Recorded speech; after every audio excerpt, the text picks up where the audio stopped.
हे dear, welcome back again. Well, आज हम sentence completion type के क्वेश्चंस को डिस्कस करेंगे। बहुत इंपॉर्टेंट क्वेश्चंस हैं, बहुत इजी और बहुत कॉमन टाइप का क्वेश्चन रहेगा आपके आइल्स रीडिंग में। सो चलिए देखते हैं कि हम इस तरह के क्वेश्चंस को कैसे सॉल्व करते हैं। जैसे मैंने आपको पहले भी बताया हुआ है, जब भी हम रीडिंग स्टार्ट करते हैं so it is not important to read the entire text. ठीक है, हमें हर एक टेक्स्ट को, हर एक चीज़ को अंडरस्टैंड करना इंपॉर्टेंट नहीं है। We have to be very specific with the reading part. And वो चीज़ हमें कैसे पता चलेगी? How can we be very specific? Only if you read questions first. ठीक है, तो अगर आप पहले क्वेश्चंस रीड करते हैं और उसके बाद टेक्स्ट पे आते हैं, then you will get an idea कि आपने क्या चीज़ रीड करनी है, कहाँ पे आपका आंसर होगा, किस पार्ट को आपने स्किप करना है। ठीक है, तो वो आपको तभी पता चलेगा अगर आप पहले क्वेश्चंस रीड करेंगे। सो चलिए हम क्वेश्चंस पे जाते हैं। पहले सेंटेंस कंप्लीशन टाइप। ठीक है, तो इस तरह से आपका ये क्वेश्चन कुछ दिखेगा। सो ये हमारे इसमें देयर आर 5 क्वेश्चंस।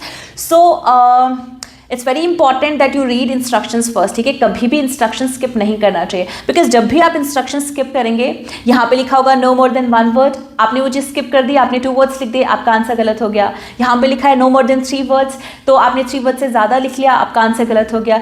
कभी कभी तो आपके इंस्ट्रक्शंस में एक पर्टिकुलरली आपको ये इंस्ट्रक्शन दिए जाते हैं कि आपका ये वाला क्वेश्चन जो है वो आपने पैराग्राफ ई से फाइंड आउट करना है, पैराग्राफ डी से फाइंड आउट करना है। तो हम स्टार्टिंग से ही इन क्वेश्चंस को रीड करना स्टार्ट कर देते हैं, एंड जब तक हम उस लोकेशन तक आ जाते हैं तब तक हमारा बहुत टाइम वेस्ट हो चुका होता है। तो जिसकी वजह से हमारा टाइम कंज्यूम हो गया, हमने आंसर्स तो निकाल लिए बट टाइम हमारा बहुत वेस्ट हो गया। और रीडिंग में टाइम मैनेजमेंट जो है वो सबसे बड़ा चैलेंज रहता है। तो लास्ट में हमें पता चलता है यार यहाँ पे तो लिखा हुआ है कि ये पैराग्राफ डी में आपने इसको निकालना है, तो ये चीज़ मैंने पहले क्यों नहीं रीड करी? So that is why I suggest, I request कि जो भी अगर आप प्रैक्टिस कर रहे हैं, so before you start doing any question please read the instructions carefully. ठीक है, सो हमारे इंस्ट्रक्शंस हमें बोल रहे हैं नो मोर देन 3 वर्ड्स, तो 3 वर्ड्स से ज़्यादा हमने नहीं लिखना है। हमारा answer it can be a word, it can be 2 words, it can be 3 words, but not more than that. इसमें हमारा जो नंबर है वो भी एक वर्ड काउंट होता है। For example 19th March, so 19th will be counted as 1 word, March will be counted as 2 words, तो हमारा आंसर 2 वर्ड्स का हो गया। ठीक है, so this is how they count words. सो चलिए शुरू करते हैं। सबसे पहले हम क्वेश्चंस रीड करेंगे। सो हमारा सेंटेंस कंप्लीशन टाइप का क्वेश्चन है, that means sentence is given है और ये जो मिसिंग इन्फॉर्मेशन है हमने इसको टेक्स्ट से फिगर आउट करके यहाँ पे लिखना है। So it's saying Australia was originally founded as a, तो हमने ये देखना है कि ऑस्ट्रेलिया जो है वो ओरिजिनली मतलब उसका वो किस तरह से उसको फाइंड किया गया था। ठीक है, ऑस्ट्रेलिया को ओरिजिनली किस तरह से फाइंड किया गया था।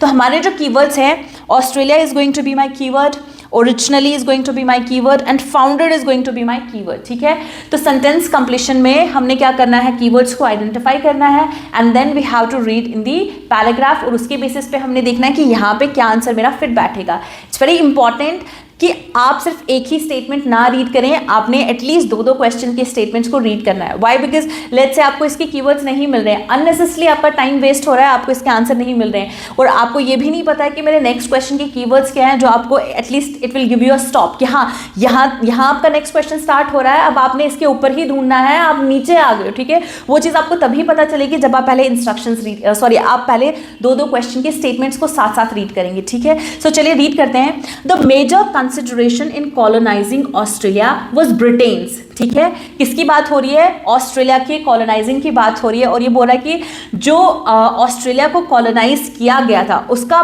मेजर कंसिडरेशन, उस यानी कि मेजर जो वजह थी, ठीक है, जिस चीज़ को उन्होंने कंसिडर किया था वो क्या था? वो ब्रिटेन्स। अब एप्स्ट्रॉफी एस आ गया, दैट मीन्स ब्रिटेन्स का कुछ वो ब्रिटेन से रिलेटेड है। ठीक है, हमने उस चीज़ पे फिगर आउट करना है कि ब्रिटेन का ऐसा क्या था जिसको कंसिडर करके उन्होंने ऑस्ट्रेलिया को कॉलोनाइज करने की कोशिश की थी। ठीक है, सो हमारे जो कीवर्ड्स यहाँ पे है, मेजर कंसिडरेशन हो गया, कॉलोनाइजिंग हो गया, ब्रिटेन हो गया। ठीक है, तो इन कीवर्ड्स को हम टेक्स्ट में ढूंढेंगे। सो चलिए हम टेक्स्ट पे जाते हैं और जैसे मैंने आपको पहले भी बोला है, जो भी हमारे क्वेश्चंस हैं वो हमेशा एक सीक्वेंस फॉलो करते हैं। ठीक है, पहले वो इस क्वेश्चन के बारे में बात करेंगे, फिर वो इस क्वेश्चन पे आएंगे, फिर वो नेक्स्ट क्वेश्चन को कंसिडर करेंगे, तो हमेशा एक सिस्टमैटिक वे फॉलो करेगा।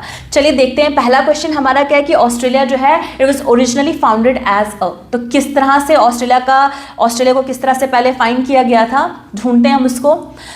European settlement of Australia began इन 1788। ये क्या बोल रहा है कि जो ऑस्ट्रेलिया में यूरोपियन सेटलमेंट है वो कब शुरू हुई? 1788 में। When a British penal colony was established on the east coast. अब ऑस्ट्रेलिया की सेटलमेंट की बात हो रही है कब, 1788 में ऑस्ट्रेलिया में यूरोपियन सेटलमेंट जो है वो शुरू हुई थी। कैसे शुरू हुई थी, जब ब्रिटिश पेनल कॉलोनी जो है वो उसके ईस्ट कोस्ट पे इस्टेब्लिश हुई थी, वो वहां पे स्थापित हुई थी। क्या स्थापित हुआ था, ब्रिटिश पेनल कॉलोनी, कहां पे, ईस्ट कोस्ट में। यानी कि ऑस्ट्रेलिया में यूरोपियन सेटलमेंट 1788 में शुरू हुई थी। कैसे, जब वहां के ईस्ट कोस्ट पे ब्रिटिश पेनल कॉलोनी इस्टेब्लिश हुई थी। ठीक है, तो अब हमें यह देखना है कि ऑस्ट्रेलिया ओरिजिनली किस तरह से फाइंड किया गया था। तो शुरुआत इसकी 1788 में हो रही है। कैसे इसकी शुरुआत, मतलब किस तरह से हुई थी, जब एक ब्रिटिश पेनल कॉलोनी इस्टेब्लिश हुई थी उसके ईस्ट कोस्ट पे। ठीक है, अब आपके माइंड में बहुत सारे क्वेश्चंस होंगे कि इनमें से सबसे ज्यादा सूटेबल जो है वो क्या वर्ड हो सकता है। फिर भी कंफर्मेशन के लिए हम आगे देखते हैं।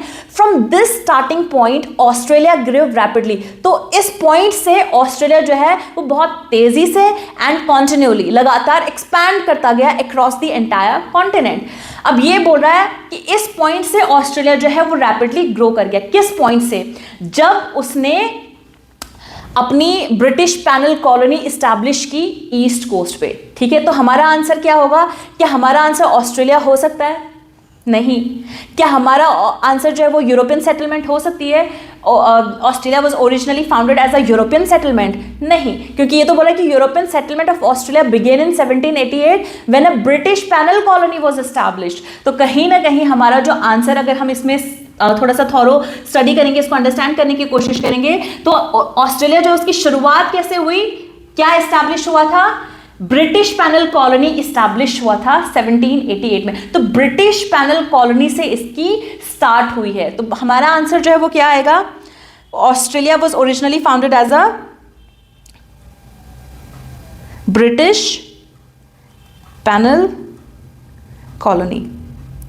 सो ये हमारा आंसर है और हमने इसको यहां पे लिख लिया। ठीक है, नेक्स्ट है the major consideration in colonising Australia was Britain's. तो अब हमने ये देखना है कि ऑस्ट्रेलिया को कॉलोनाइज करने के लिए, ठीक है, जो मेजर कंसिडरेशन था, जो मेजर वजह थी ब्रिटेन की, वो क्या थी। ठीक है, सो ब्रिटेन जो है वो ऑस्ट्रेलिया को क्यों कॉलोनाइज करना चाहता था, क्या वजह थी, सबसे बड़ी वजह क्या थी। ठीक है, तो ये हमने समझ लिया कि हमने ढूंढना क्या है, क्वेश्चन का पर्पस हमें मिल गया। हमने ये देखना है कि ब्रिटेन का मेन पर्पस क्या था। ठीक है, उनकी मेन वजह क्या थी ऑस्ट्रेलिया को कॉलोनाइज करने की।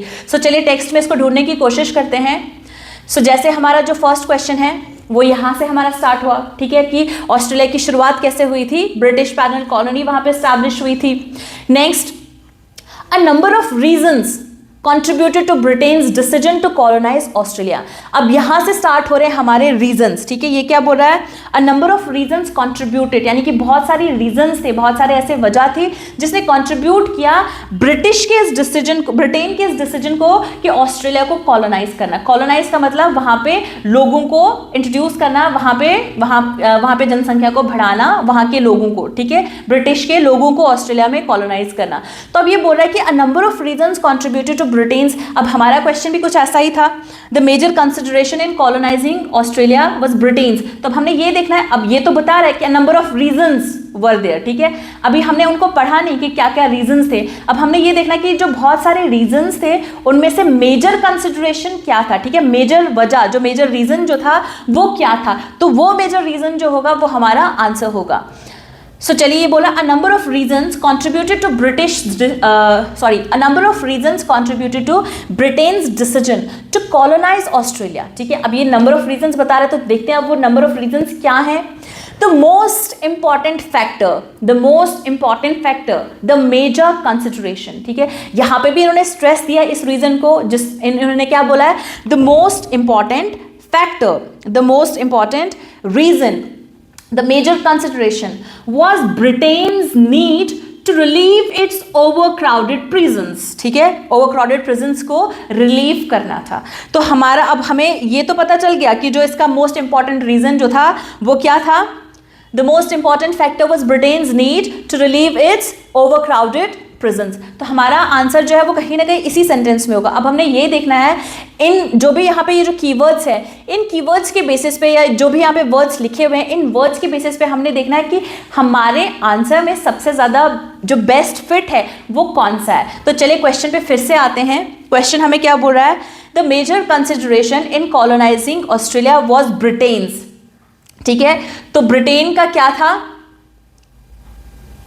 So the most important factor was Britain's need to relieve its overcrowded prisons. ठीक है, उसके overcrowded prisons को उसने relieve करना था। तो क्या, अब हम देखते हैं question, the major consideration in colonizing Australia was Britain's, क्या Britain's need आएगा आंसर? कोई सेंस नहीं बन रहा कि ब्रिटेन की मर्जी। ब्रिटेन की मर्जी तो है, पर ब्रिटेन की क्या मर्जी थी? ठीक है, सॉरी, जरूरत तो थी, पर ऐसी कौन सी जरूरत थी? जरूरत ये थी कि उनको ओवरक्राउडेड प्रिजन्स को रिलीव करना था। ठीक है, तो हमारा आंसर जो है वो क्या आएगा?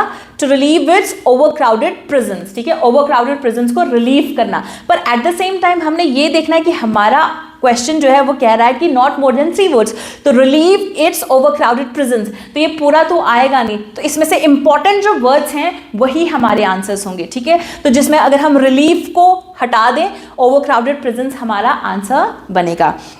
So the major consideration in colonizing Australia was Britain's overcrowded prisons. तो overcrowded prisons जो है वो यहाँ पे सबसे ज़्यादा फिट बैठ रहा है, तो हम यहाँ पे लिखते हैं overcrowded prisons. So ये हमने आंसर लिख लिया है, overcrowded prisons. ठीक है, so major consideration क्या था? ब्रिटेन का ऑस्ट्रेलिया को कॉलोनाइज करना, जो उसके overcrowded prisons थे उनको रिलीव करना। So overcrowded prisons is going to be my answer. Next, it was thought that, ठीक है, यानी कि ऐसा सोचा जाता था, ऐसा सोचा गया था, ... could be gained that part of the world due to the access provided via Australia. ठीक है, ये क्या बोल रहा है कि ऐसा सोचा गया था कि कुछ है जो वो गेन कर सकते थे। अब वो क्या चीज़ है जो वो गेन कर सकते थे? In that part of the world due to the access provided via Australia, यानी कि ऑस्ट्रेलिया में जब मतलब ऑस्ट्रेलिया के थ्रू उनको वो किसी चीज़ को एक्सेस कर सकते थे, किसी चीज़ तक वो पहुंच सकते थे। ठीक है, अब ऐसी क्या चीज़ है जिसको वो मतलब जिसको वो हासिल कर सकते थे अगर वो ऑस्ट्रेलिया को एक्सेस करते? ठीक है, अगर वो ऑस्ट्रेलिया तक पहुंच पाते, अगर वो ऑस्ट्रेलिया तक वो पहुंच पाते, अगर उनका एक्सेस ऑस्ट्रेलिया में हो जाता, तो उस एक्सेस के थ्रू वो क्या चीज़ गेन कर सकते थे? हमने अब ये ढूंढना है कि ऐसी कौन सी चीज़ है जिसके लिए वो इतनी ज़्यादा सिरदर्दी लेने को तैयार थे। तो चलिए टेक्स्ट में जाते हैं। अब ये क्या बोल रहा है? अब पहले इनको ढूंढना है। Several violent incidents at overcrowded prisons convinced the British government of the need to separate unruly elements from the rest of the prison populace. यहाँ पे कोई भी गेनिंग की बात नहीं हो रही है, ऑस्ट्रेलिया के एक्सेस की बात नहीं हो रही है, सो दैट मीन्स यहाँ पे हमारा इस सेंटेंस में आंसर नहीं है। Additionally Australia was strategically important to Britain. Australia जो है वो ब्रिटेन के लिए अगर देखें स्ट्रैटेजी वाइज तो वो बहुत इंपॉर्टेंट था। ठीक है, ब्रिटेन के लिए ऑस्ट्रेलिया बहुत इंपॉर्टेंट था। And it provided a base for the royal navy in the eastern sea. ठीक है, जो ऑस्ट्रेलिया है वो क्या प्रोवाइड कर रहा था? रॉयल नेवी को it was providing a base for the royal navy in the eastern sea, यानी कि ईस्टर्न सी में वो रॉयल नेवी का बेस प्रोवाइड करता था। ठीक है, Australia could be used as an entry point to the economic opportunities of the surrounding region. तो क्योंकि जो ये रॉयल नेवी का बेस जो था वो इस ऑस्ट्रेलिया के ईस्टर्न सी में था। ठीक है, तो इस ऑस्ट्रेलिया को वो यूज कर सकते थे एज एन एंट्री पॉइंट। ठीक है, ऑस्ट्रेलिया को वो किस तरह से यूज कर सकते थे? As an entry point to the economic opportunities of the surrounding region. तो वहां के जो सराउंडिंग रीजन है वो क्या कर सकते थे? इसको एज एन इकोनॉमिक अपॉर्चुनिटीज की तरह ऑस्ट्रेलिया को वो यूज कर सकते थे। ठीक है, अब हमने ये देखना है कि यहाँ पे जो हमने रीड किया उसमें क्या यहाँ पे फिट बैठेगा? It was thought that could be gain. तो वो क्या चीज गेन कर सकते थे अगर वो ऑस्ट्रेलिया में अपना एक्सेस ले पाते? तो अब देखते हैं कि क्या गेन हो रहा है उनको। It was thought that ... could be gained. तो additionally Australia was strategically important to Britain, तो क्या ऑस्ट्रेलिया आंसर हो सकता है? नहीं। स्ट्रैटेजी आंसर हो सकता है? क्या वो स्ट्रैटेजी गेन कर रहे थे? नहीं, कोई सेंस नहीं बन रहा। It provides a base for the royal navy in the eastern sea, तो क्या उनको रॉयल नेवी गेन हो रहा था? कोई सेंस बन रहा है? It was thought that royal navy can be gained, कोई सेंस नहीं बन रहा। Also Australia could be use as an entry point to the economic opportunities of the surrounding region, तो उनको क्या चीज गेन हो रही थी? इकोनॉमिक अपॉर्चुनिटीज गेन हो रही थी अगर वो ऑस्ट्रेलिया में अपना एक्सेस ले पाते, तो अगर वो ऑस्ट्रेलिया में अगर वो वहाँ अपना एंट्री पॉइंट बना पाते तो वो इकोनॉमिक अपॉर्चुनिटीज को गेन करते। सो हमारा जो सूटेबल आंसर है, अब हमने देखो आपने यही चीजें करनी है जब भी आप किसी पर्टिकुलर लोकेशन तक पहुंचते हो, ठीक है, आपने उसको रीड करके देखना है कि कौन सा वर्ड, आप हर एक वर्ड को सेंटेंस में फिट करने की कोशिश करोगे। आपने उस वर्ड को उठा के वहां पे फिट किया और देखा कि इसको रीड करके कोई सेंस बन रहा है या नहीं बन रहा है, और जब आपको लगे कि ये जो वर्ड है, ये जो फ्रेज है, ये ज़्यादा सूटेबल है, ये ज़्यादा सेंस दे पा रहा है, ठीक है, तो आप उस वर्ड को अपने आंसर में फिट करके अपना आंसर जो है वो सही कर सकते हो, ठीक है। सो यहाँ पे हमारा आंसर क्या, Australia could be used as an entry point to the economic opportunities, तो उनको क्या मिल रही है, वो क्या गेन कर रहे हैं, वो इकोनॉमिक अपॉर्चुनिटीज को गेन कर रहे हैं, ठीक है। All these points figured in the decision by Lord Sydney. अब देखते हैं, सो यहाँ पे हमारा आंसर क्या बन रहा है, economic opportunities. Next question, Lord Sydney took every factor into account when he gave official permission for the dot dot dot dot of Australia, ठीक है। लॉर्ड सिडनी हमारा कीवर्ड है, took every factor into account, यानी कि उसने हर एक point को consider किया, उसने हर एक फैक्टर को ध्यान में रखा when he gave official permission for the dot dot dot dot of Australia, ठीक है। हमारे मेन कीवर्ड्स क्या हैं, मैंने आपको पहले भी बताया, ब्लैंक के आगे पीछे वाले वर्ड्स बहुत इंपॉर्टेंट होते हैं, वो हमेशा आपको आपके आंसर्स तक लेकर जाते हैं। सो ये बोल रहा है लॉर्ड सिडनी जो है उसने हर एक फैक्टर को मद्देनजर रखते हुए उसने हर एक फैक्टर को मद्देनजर रखा जब उसने official permission the for the, यानी कि अब हमने ये देखना है कि उसने किस चीज के लिए, फॉर का मतलब क्या हो गया, के लिए, ठीक है, यानी कि उसने किसी चीज के लिए परमिशन दी, तो किस चीज के लिए उसने ऑफिशियल परमिशन दी, वो मेरा आंसर होगा। तो चलिए हम इस पे जाते हैं, टेक्स्ट पे जाते हैं और देखते हैं कि लॉर्ड सिडनी ने किस चीज के लिए ऑफिशियल परमिशन दी थी। All these points figured in the decision, ठीक है, उसने कोई फैसला लिया बाय लॉर्ड सिडनी, यानी कि लॉर्ड सिडनी ने all these points figured in the decision by Lord Sydney, secretary of state of home affairs, to authorise the colonisation. Authorise का मतलब क्या हो गया, जब हम किसी को ऑथराइज करते हैं, हम उसको ऑफिशियली परमिट करते हैं, हम उसको अलाउ करते हैं, ठीक है। तो अब ये क्या बोल रहा है, Lord Sydney took every factor into account when he gave official permission for the dot dot dot dot of Australia. तो official permission की जगह वहां पे क्या लिखा हुआ था, authorization, तो उसने किस चीज की authorization दी थी, so to authorize the colonization, तो हमारा आंसर जो है वो क्या है, colonization। so हम colonization को यहाँ पे फिट करेंगे, so permission for the colonization, right। next question number 5, Botany Bay was abandoned by the settlers due to the lack of cover and, Botany Bay की बात हो रही है, हमारा कीवर्ड आ गया, abandon की बात हो रही है, ये हमारा कीवर्ड आ गया, settlers की बात हो रही है, lack of cover and, अभी क्या बोल रहा है कि जो बॉटनी बे है उसका abandon कर दिया गया, उसका त्याग कर दिया गया, किसने, settlers ने। क्यों, क्योंकि वहाँ पे एक तो lack of cover था, ठीक है, और दूसरी कोई चीज थी जो वहां पे मिसिंग थी, तो वो क्या थी, हमने उसको ढूंढना है, ठीक है। चलिए टेक्स्ट पे जाते हैं और बॉटनी बे को ढूंढने की कोशिश करते हैं।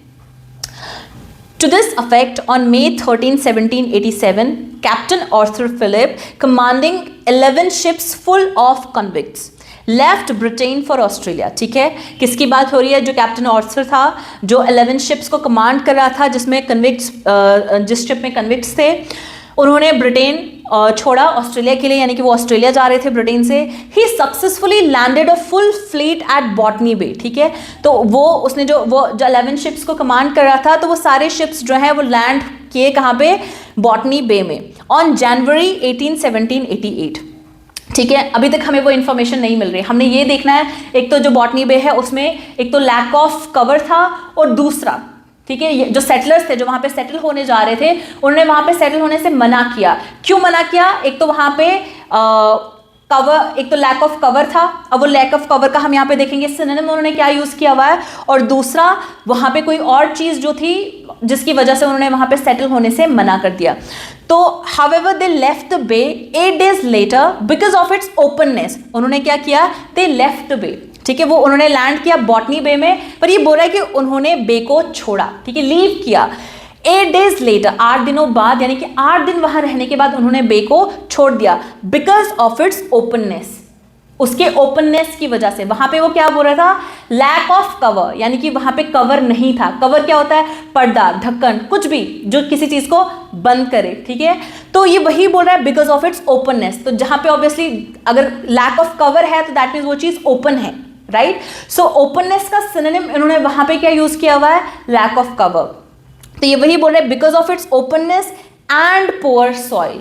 तो दूसरा जो वजह थी वो क्या थी, पुअर सॉइल। तो जो वो सेटलर्स थे उन्होंने 8 दिनों के बाद बे को लीव किया उसके ओपननेस की वजह से और पुअर सॉइल की वजह से, and settled instead at Port Jackson, और उन्होंने कहां पे सेटल किया, पोर्ट जैक्सन में सेटल किया, ठीक है। बॉटनी बे को उन्होंने छोड़ दिया, क्यों छोड़ा, एक तो ओपननेस की वजह से और दूसरा ऑप्शन क्या है, पुअर सॉइल, ठीक है। तो हमारा पुअर सॉइल आंसर है और वो हम यहाँ पे लिख लेते हैं, right. So this is how we solve sentence completion. बहुत इजी होते हैं, आपने ब्लैंक्स पे फोकस करना है, ब्लैंक्स के आगे पीछे वाले वर्ड्स, जब भी आप fill in the blanks type के क्वेश्चंस करते हो हमेशा उनके आगे पीछे वाले वर्ड्स पे फोकस करो। वो जो वर्ड्स हैं वो उसके सिनोनिम्स, उससे मिलता जुलता कुछ न कुछ उसकी पैराफ्रेजिंग होगी ही होगी, जिसके साथ में ही आपका आंसर लिखा होगा, ठीक है। तो आपने उन वर्ड्स पे फोकस करना है जो आपके आंसर्स के साथ अटैच होते हैं, ठीक है। अगर आप उस तरह से अपनी रीडिंग्स प्रैक्टिस करोगे तो आपको 100% सही आंसर्स बिल्कुल मिल जाएंगे। सो ये था हमारा आज का क्वेश्चन टाइप, ठीक है। थैंक यू सो मच, आपने इस पूरी वीडियो को एंड तक देखा। अगर आपने सब्सक्राइब नहीं किया हुआ है आप हमारे चैनल को सब्सक्राइब करें। अगर आप किसी पर्टिकुलर टाइप के क्वेश्चंस को समझना चाहते हो, किसी भी क्वेश्चन के टिप्स, किसी भी क्वेश्चन के ट्रिक्स को आपने समझना है, आप कमेंट सेक्शन में ज़रूर मेंशन करिए। हम आई मेक श्योर कि मैं वो नेक्स्ट वीडियो में ज़रूर उस चीज़ को एड्रेस करूँ। So thank you so much. अगर आपको ऑफलाइन क्लासेस भी चाहिए आप हमारे इंस्टीट्यूट आ सकते हैं, नानक नगर में बड़े गुरुद्वारे के पास में है। ऑनलाइन क्लासेस भी ऑप्ट कर सकते हैं आप दिए गए नंबर्स पे, हमारा नंबर ऑलरेडी आपकी स्क्रीन पे रिफ्लेक्ट हो रहा होगा, सो आप इन नंबर्स पे ज़रूर कॉल करिएगा अगर आपको किसी भी तरह की क्वेरी है। Thank you.